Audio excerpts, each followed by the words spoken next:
அன்பானவர்களே, ஆண்டவரும் இரட்சகருமான இயேசு கிறிஸ்துவின் விலையேறப்பெற்ற நாமத்திலே நான் உங்களை வாழ்த்துகிறேன். கர்த்தர் உங்களை ஆசீர்வதிப்பார். இன்றைய நாளுக்கான தியானத்தில் கர்த்தர் நமக்கு கொடுக்கிற வார்த்தை யாக்கோபு 1ஆம் அதிகாரம் 12, 13, 14, 15, 16 வசனங்கள். சோதனைகளை சகிக்கிற மனுஷன் பாக்கியவான். அவன் உத்தமன் என்று விளங்கின பின்பு கர்த்தர் தம்மிடத்தில் அன்பு கூறுகிறவர்களுக்கு வாக்குத்தத்தம் அறிகிற ஜீவ கிரீடத்தை பெறுவார். சோதிக்கப்படுகிற எவனும் நான் தேவனால் சோதிக்கப்படுகிறேன் என்று சொல்லாதிருப்பான். தேவன் உள்ளாங்கினால் சோதிக்கிறவர் அல்ல, ஒருவரையும் அவர் சோதிக்கிறவர். அவனவன் தன் சுய இச்சையினாலே இழுக்கப்பட்டு சிக்குண்டு சோதிக்கப்படுகிறார். பின்பு இச்சையானது கற்பம் தெரிந்து பாவத்தை பிறப்பிக்கும். பாவம் பூரணமாகும் போது மரணத்தை பிறப்பிக்கும். என் பிரியமான சகோதரரை மோசம் போகாது. அன்பானவர்களே, இன்றைக்கு ஒரு அற்புதமான ஒரு வார்த்தையை தியானத்தில் தெரிந்து கற்றுக் சோதனை அப்படின்னா அதை சகிக்கக்கூடிய ஒரு தைரியம் நமக்குள்ள இருக்கணும் அப்படிங்கிறது. ஏன்னா இந்த சோதனைகளை சகிக்கிற மனுஷன் எல்லாம் பாக்கியவான்களாக இருப்பாங்க. அவர்களுக்கு கர்த்தர் என்ன ஜீவ கிரீடத்தை கொடுத்திருக்கிறாரோ அதை அவர்கள் பெற்றுக்கொள்வார்கள் அப்படின்னு சொல்லி சொல்றார். சரி, நம்ம அநேகர் என்ன பண்றோம்னா சோதனைகளை சகிக்க முடியாம சோர்ந்து இல்லையா? சோதனைகளை நம்மால சகிக்க முடியல, சோர்ந்து போயிடும். என்ன ஆண்டவன், நான் ஒழுங்கா சர்ச்சைக்கு போறேன், ஒழுங்கா பிரேயர் பண்றேன், காணிக்கை செலுத்துறேன், இன்னும் பைபிள் படிக்கிறேன், நிறைய விஷயங்களை நான் நீங்க கற்றுக் கொடுத்ததை நான் செஞ்சுக்கிட்டு இருக்கிறேன். ஆனாலும் ஏன் என்ன சோதிக்கிறீங்க? பாருங்க, அவனை பாருங்க, அவன் பண்ணாத அக்கிரமமே இல்லை, அவன் நல்லா இருக்கான். இவன் பாருங்க, காணிக்கை காசெல்லாம் திருடிட்டு இருக்கிறான், அவனும் நல்லா இருக்கான். ஆலயத்துக்கு விரோதமான காரியத்தை செய்யறான், அவனும் நல்லா இருக்கான். ஊருக்குள்ள பயங்கர பிரச்சனை பண்ணிட்டு இருக்கிறான், அவனும் எல்லாருமே நல்லா இருக்கிறாங்க. ஆனால் நான் மட்டும் சோதிக்கிறேன். ஏன் என்னை எங்களை குடும்பத்தை இப்படி சோதிக்கிறீங்க என்று ஆண்டவரிடத்தில் நான் எத்தனை நாள் சலிச்சிருக்கோம், எத்தனை நாள் நம்ம உருவுறுத்தணும் நினைச்சு பாருங்க. ஏன்னா ஆமாம், அது மாமிசம் பலவீனமானது, கண்டிப்பா அப்படி நம்ம செய்வோம். ஏன்னா நம்மளால தாங்க முடியாது, ஒரு பிரச்சனைன்னு வந்தா தாங்க முடியாது. அதை எதிர்கொள்ளக்கூடிய அந்த தைரியம், அதிலிருந்து நாம் எப்படியாவது தப்பித்துக் கொள்ள முடியும் என்கிற அந்த ஒரு வைராக்கியம், தைரியம், பலம் நமக்குள்ள இல்லை. ஆனால் ஆண்டவர் சொல்றாரு இருக்கணும். நம்ம ஆண்டவர்களை குறை சொல்ல முடியாது. ஆனா இங்க வேதம் என்ன சொல்லுது? சோதிக்கப்படுகிற எவனும் நான் தேவனால் சோதிக்கப்படுகிறேன் என்று சொல்லாத. ஏன்னா தேவன் ஒருவரையும் பொருளாக்கினால் சோதிக்கிறவர் அல்ல, யாரையும் பொருளாதாரம் சோதிக்க. ரெண்டாவது, தேவன் சோதிக்கவே மாட்டார். அவருடைய சோதனைகள் என்று ஒன்று உண்டு. அது எப்படின்னா, நம்ம அவர் மீது வைத்திருக்கிற நம்பிக்கையிலிருந்து வழுவி போய் விடாதபடிக்கு, விசுவாசத்திலிருந்து அவர் விலகிறாதபடிக்கு நமக்கு ஒரு சில சின்ன சோதனைகள் வரும். அதிலிருந்து நாம் தப்பிச்சு கொள்ளக்கூடிய வழியாக கொடுத்தார். ஆமா, சோதிக்கப்படுகிற கடவுள், சோதிக்கிற கடவுள் அதிலிருந்து தப்பித்துக் கொள்ளுகிற வழியை நமக்கு காண்பிப்பார் சொல்லி கொரிந்தியர்கள் பவுல் எழுதுறார். அங்க அப்ப தேவன் நம்மை சோதிக்கிறவர் அல்ல,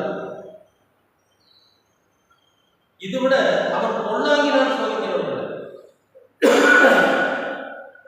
பொல்லாப்பு, பிரச்சனைகள், வேதனைகள், கஷ்டங்களினால் அவர் சோதிக்கிறவர் அல்ல. அப்ப அந்த சோதனை எப்படிதான் வருது? அது வேணும். அவனவன் தன் தன் சுய இச்சையினாலே இழுக்கப்பட்டு சிக்குண்டு சோதிக்கப்படும். அவனவன் தன் தன் சுய இச்சையினாலே இழுக்கப்பட்டு சிக்குண்டு சோதிக்கப்படும். அப்ப ஒவ்வொரு தனிப்பட்ட மனிதனுடைய ஆசை பேராசை இருப்பாங்க. அதனாலதான் நம்முடைய ஆசை பேராசையா மாறுது. அதுலதான் நம்ம என்ன பண்ணிடுறோம், இழுக்கப்படும், சிக்கிடும், சிக்கி சோதிக்கும். இப்போ சில நான் சின்ன வயசுல இருக்கிறப்போ இந்த ஊழியத்துக்கு வர்றதுக்கு முன்னால யாராச்சும் ஒரு 10 ரூபா கூட தரமாட்டாங்க. என் சொந்த சகோதர சகோதரிகளே எனக்கு கொஞ்சம் பணம் கொடுத்தா தரமாட்டாங்க. என் மேல நம்பிக்கை இல்லை. ஏன்னா நான் வேலைக்கு போக மாட்டேன். அவங்ககிட்ட வாங்குற பணத்தை வாங்கி ஜாலியா செலவு சுத்தி ஏதாவது வேலைக்கு போறியா, உனக்கு ஏதாவது வேலை வாய்ப்பு வருதா சொல்லு, பணம் தரேன். இல்ல உனக்கு ஏதாவது நல்லது நடக்கணும்னு நினைக்கிறியா சொல்லு, பணம் தரேன். ஜாலியா சொல்றதுக்கு உனக்கு பணம் கிடையாதுன்னு சொல்லி என்ன பண்ணிடுவாங்க, கரெக்டாக அடிச்சுப்பாங்க. சரிதான் அது. ஆனா அந்த சூழ்நிலையில நமக்கு கோபம் வரும்.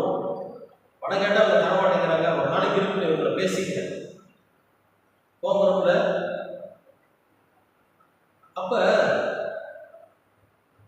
நான் ரொம்ப பிரச்சனைக்குள்ளான், கஷ்டம், சாப்பாட்டு பிரச்சனை, துணிமணி பிரச்சனை, போக்குவரத்து பிரச்சனைன்னு சொல்லி அநேக பிரச்சனைகளை சந்திக்க வேண்டிய ஒரு நிலை வந்தது. அப்ப எனக்கு என்ன அறியாம நான் என்ன பண்ண, ஒரு பெரிய சர்ச்சில் போய் உட்கார்ந்து, கடவுளே ஏன் என்ன பேசுறது, எதனால நான் இந்த நிலைமையில இருக்கேன், சரி இனிமே நான் எந்த தப்பு பண்ணணும், இனி எந்த தப்பு பண்ணணும், ஒழுங்கா வேலைக்கு போறேன், ஒழுங்கா சம்பாதிக்கிறேன், என்னுடைய ஆசையெல்லாம் நான் ஒரு ஊழியக்காரனா வரணும், ஒரு பெரிய ஊழியக்காரனா வரணும், இப்படி பிரசங்கம் பண்ணணும், சர்ச்சில் உட்கார்ந்து பிரசங்கம் பண்ணணும், இதெல்லாம் தான் என்னுடைய ஆசை. கடவுள்கிட்ட சொல்றேன், அப்படி எனக்கு ஒரு ஆசை இருக்கு அப்படின்னு சொல்லி நான் பைபிள் படிக்கிறேன். இந்த வேதம் எனக்கு விளங்கும்படியா செய்யுது, என்னுடைய அறிவுக்கு இந்த வேதம் புரியக்கூடியா செய்யுது. ஏன்னா நான் ஊழியக்காரனா. அப்ப என்ன பண்ணுவேன், இந்த வேதத்தை வாசிக்க ஆரம்பிச்சேன். இது புரியாத விஷயங்களை எல்லாம் நல்ல வேத வல்லுநர்கள் இருப்பாங்க, அவங்க பேசும்போது கேட்பேன். பைபிளை பத்தி அவங்க விளக்கம் சொல்றது எல்லாம் கேட்பேன். நானா போய் இதெல்லாம் அதெல்லாம் கேட்க மாட்டேன். அங்க உட்கார்ந்து அவங்க பேசிட்டு இருக்கிறத அமைதியா கேட்கணும். நிறைய விஷயங்கள் ஆவியான இடத்துல விளங்க செய்யும். அப்ப இந்த பைபிளை முழுமையாய் கற்றதற்கு பிறகு, அதாவது பைபிளை படிச்சதுக்கு பிறகு, இந்த வேதத்தை முழுமையாய் அறிந்தவர் இயேசு கிறிஸ்துவுக்கு வேற யாரும் இல்லை. இருந்தாலும் நம்முடைய அறிவுக்கு, என்னுடைய அறிவுக்கு எட்டினபடி இந்த வேதத்தை அறிந்ததற்கு பிறகுதான் நான் ஊழியக்காரன் என்கிற அந்த அடையாளத்தை என்னால் பெற்றுக்கொள்ள முடியும். என்னுடைய ஆசை அப்பொழுதுதான் நிறைவேறும். இன்னும் சொல்ல போனா அதை நான் ஒரு இச்சைன்னு சொல்லுவேன். அப்படி ஒரு இச்சை எனக்கு எப்பொழுது நிறைவேறினது சொன்னால் இதை படிச்சது. நான் படிக்காம ஊழியக்காரன் வந்திருந்தேன்னு வச்சுங்க, இத்தனை ஆண்டு காலம் நான் நிச்சயமா இந்த ஊழியத்தை பண்ணியிருக்க முடியாது. யூடியூப் சேனலில் என்னுடைய சுவிசேஷங்கள் அறிவித்திருக்க முடியாது. இன்றைக்கும் கடவுளுடைய சன்னிதானத்தில் நின்று பேசக்கூடிய அளவுக்கு கர்த்தர் என்னை ஒரு ஊழியக்காரனாக வைத்திருக்கிறார் சொன்னால் நான் பைபிள் படித்தேன்.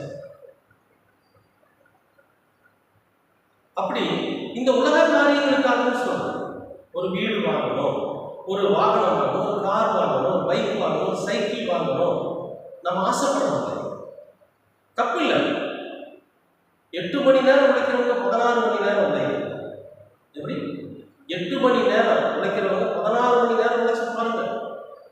பெண்களுக்கெல்லாம் ஒரு ஆசை இருக்கும், நம்ம ஒரு 2 பவுன் சைன் செய்து போகணும் இருக்காது. இந்த 2 பவுன் சைன் செய்யறதுக்கு என்ன பண்ணலாம்? நகைக்கடையில் போய் திருடிட்டு வர்றது பரவாயில்லையா? இன்னைக்கு நிறைய யூடியூப் சேனல்லாம் பாருங்க, நகைக்கடையில் போய் திருடிட்டு இருப்பாங்க. 2 பவுன் சைனை சத்தம் இல்லாமல் திருடிட்டு வந்தாங்க. அது பண்ணல. இப்ப உங்ககிட்ட வீட்டுக்காரர் பணம் கொடுக்குறாரு, எங்கேயும் அவர் கொடுக்கறதே இல்லை அப்படின்னு நீங்களும் வேலை செய்யலாம். அவர் கொடுக்கறதை குடும்பத்திற்காக செலவு வச்சுட்டு நீங்க சம்பாதிக்கிற அந்த பணத்தை கொஞ்சம் கொஞ்சமா ரூபாய் சேமிச்சு வச்சு உங்களுக்கு 2 பவுன் செய்யலாம். உங்கள் பையனுக்கு மோதிரம் செஞ்சு கொடுக்கலாம், உங்கள் பிள்ளைக்கு 2 பவுன் செயின் செஞ்சு கொடுக்கலாம். நீங்கள் ஆசைப்பட்டது தப்பு இல்லை, அதை தவறான வழியில் அடைய வேண்டும் என்று நினைத்தது தான் தவறு. கஷ்டப்பட்டு உழைச்சு சம்பாதிச்சு அதன் மூலியமாக நாம் பெற்றுக்கொள்வது என்பது சீவக்கிரீடத்தை பெறுகிறார். நீங்க சொல்றாரு, அவனவன் தன் சுய இச்சையினால் இழுக்கப்பட்டு சிக்கிடுவான்.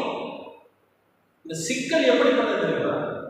ஒரு மரத்துக்கும் இன்னொரு மரத்துக்கும் நடுவில் ஒரு சிலந்தி கூடு கட்டி யாருக்கும் தெரியாது, பார்வைக்கு தெரியாது, கண்ணாடி மாதிரி இருக்கும் அந்த நூல். இந்த மரத்துக்கும் அந்த மரத்துக்கும் கட்டியிருக்கும். இந்த பூச்சிகள் பறந்து போகுது இல்லையா அந்த வழியா, அந்த வலையில போய் மாட்டோம். அந்த வலையில மாட்டுச்சுன்னா சத்தம் இல்லாம அந்த சிலந்தி அதோட ரத்தத்தை உறிஞ்சிட்டு போயிடும். சிலந்தியோட உணவு ரத்தம் தான். அது காஞ்சி போய் எப்படி கீழே விழும். அந்த பூச்சிக்கு அந்த இடத்துல வலை கட்டி இருக்குது சிலந்தின்னு தெரிஞ்சுன்னா போகுமா? போகாது, பறந்து போக வேற போயிடும். அதுபோல நம்முடைய பார்வைக்கு தெரியாத ஒரு வலையை பிசாசானவன் இச்சை என்கிற பேரில் கட்டி வச்சிருக்கான். நம்முடைய பார்வைக்கு தெரியாத ஒரு வலைய இந்த பிசாசானவன் கட்டி வச்சிருக்கான். அது பேர் இச்சை. நாம அதில் போய் விழுந்துடும், விழுந்து சிக்கிறோம், மீண்டும் வரவே.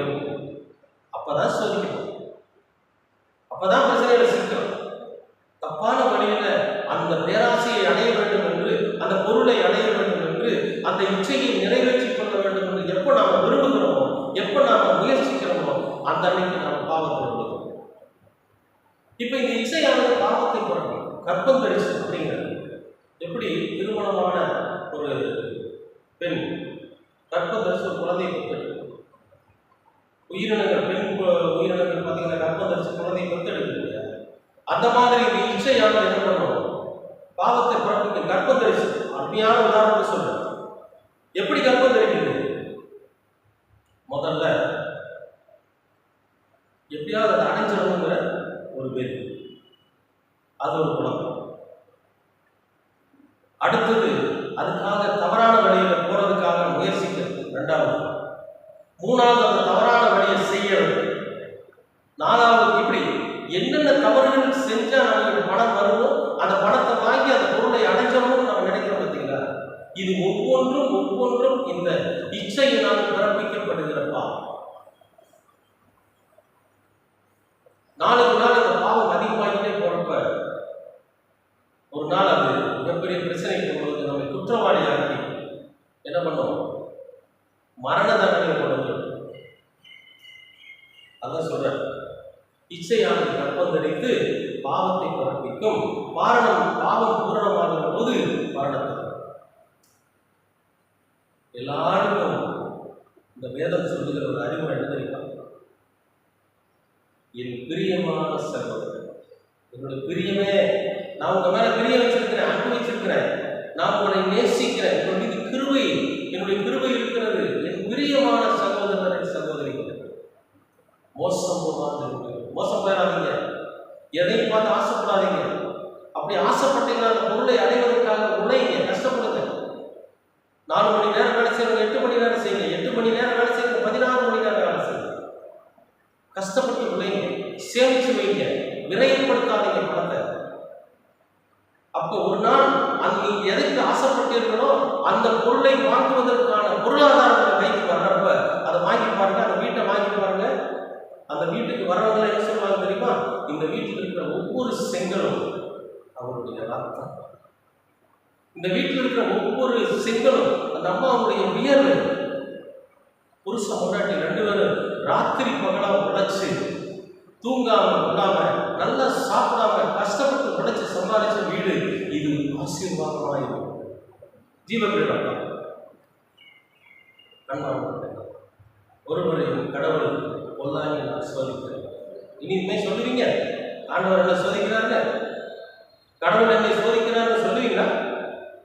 சொல்லக்கூடாது. ஏன்னா கர்த்தர் நம்மை சோதிக்கிறார். என் அன்பு பிரியமே, என் சகோதரியே சகோதரன், மோசம் போய்விடாதீர்கள். வலை கட்டப்பட்டிருக்கிறது, இச்சை என்கிற சிலந்தி வலை கட்டப்பட்டு அங்கங்கே வைக்கப்பட்டிருக்கிறது. கண்களினால் நீங்கள் அதை காண முடியாத அளவுக்கு அந்த சிலந்தி வலை இருக்கு, பிசாசோட வலை இருக்கு. அதுக்கு முன்னால், அதுக்கு அந்த பக்கம், அந்த வலைக்கு அந்த பக்கம் உங்களுடைய பார்வையை இழுக்கக்கூடிய அளவுக்கு, நீங்கள் இச்சிக்கக்கூடிய அளவுக்கு அங்கே இருக்கு.